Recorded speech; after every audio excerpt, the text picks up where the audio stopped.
Most people, when they tear their ACL, are doing one of three things while they wait for the surgery.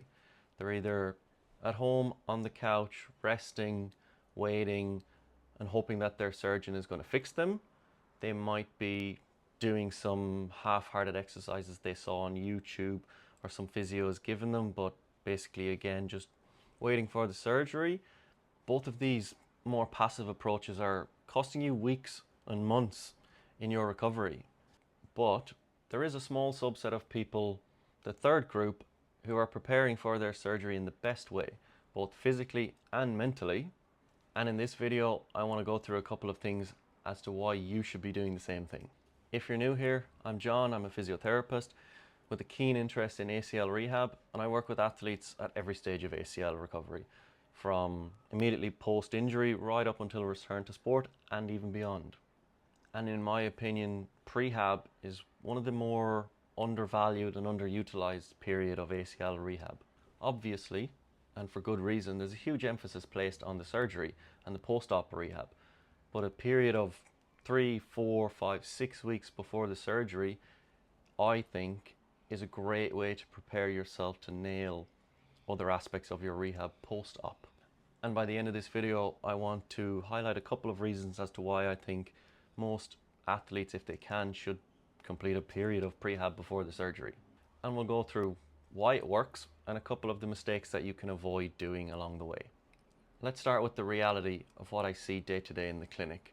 Most people, when they've had the injury, they've injured their ACL, they've had their scan, they'll book the surgeries 3, 4, 5 weeks down the line and they'll just wait.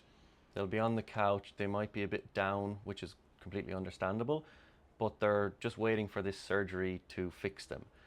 And in that time before this surgery, they just stop training, mostly, if not completely.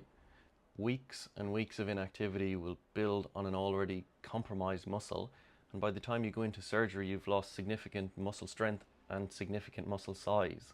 Another mistake that I see people make in this prehab phase is got to do with the intent and the effort.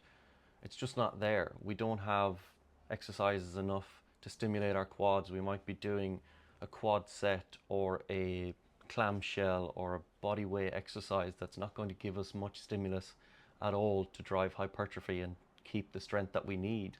And one of my probably most frustrating things about prehab that I see a lot is that it just doesn't look anything like what your rehab will. They're doing exercises that bear little to no resemblance to what they're going to be doing in the early stages post-op. And that makes it quite challenging post-op because everything is new and everything is unfamiliar. And later in the video, we'll get to why that's so important. Going back to the idea that the surgeon is just going to fix my ACL. Well, he is, that's his job. He's going to give you another ACL, but he's not going to rebuild your quads. He's not going to rebuild your hamstrings. He's not going to show you the exercises that you need to do or challenge you enough to make those exercises worthwhile. So what the hell should you actually do in your prehab? I like to think of it as train as normal as you can, obviously with modifications there that need to be. If you were training 4 days a week before your injury, then why not train 4 days a week after your injury? You can still do uppers, you can still do lowers, you just might have to be modified slightly for a couple of weeks, but then you can start to really challenge the injured side and just, again, building that quad, building that hamstring. This helps maintain your fitness, obviously, maintain your strength, but also maintain your identity and maintain the routine that you have. And yes, the physical preparation before surgery is so important, but there's also the mental aspect of it.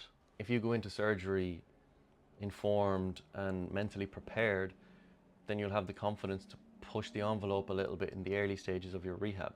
And being able to do this is obviously really good, not just for your performance, but also for your mental health, as you'll see progress come a lot quicker.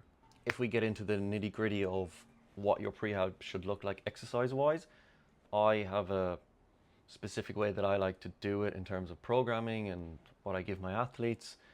It'll always be the same, with the same goals in mind in terms of what we have, or what we look for is a quiet knee. So full extension range or as close as we can, minimal to no swelling, normal gait or walking pattern, as good a flexion as the other side has, or as much as we can get, and a really good quad activation.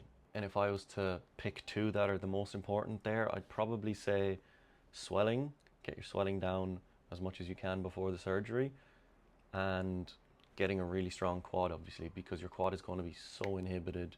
Get it used to the exercise that you're going to do after the surgery, and you'll just set yourself up to build on that. And speaking of that, prehab is a good place to build muscle memory and that neuroplasticity of the exercises that you're going to do after the surgery. So I'll often get my athletes to complete a prep block for their normal strength sessions pre-surgery, which mimics the exact exercises that I'm going to give them in weeks 1, 2, 3, 4 post-surgery. So you were thinking your quad squeezes, but straight leg raises, inner range quad exercises, TKEs. All of my athletes will do that before the surgery, so they've built that muscle memory and it's not a completely new movement after the surgery. So let me leave you with this. This prehab phase, however long you have, whether it's 3 weeks, 4 weeks, 6 weeks, it's quite an important block, and it just allows you to keep your routine, to train, settle your knee down, get used to the exercise that you're going to do post-op. And these weeks can be some of the most productive and important that you have in your rehab. Don't think of them as separate to your rehab. Think of them as the very start. And if you actually want to know what happens in the early stages post-surgery, then I'll leave a link to another video I have below, or you can have a look at this one here.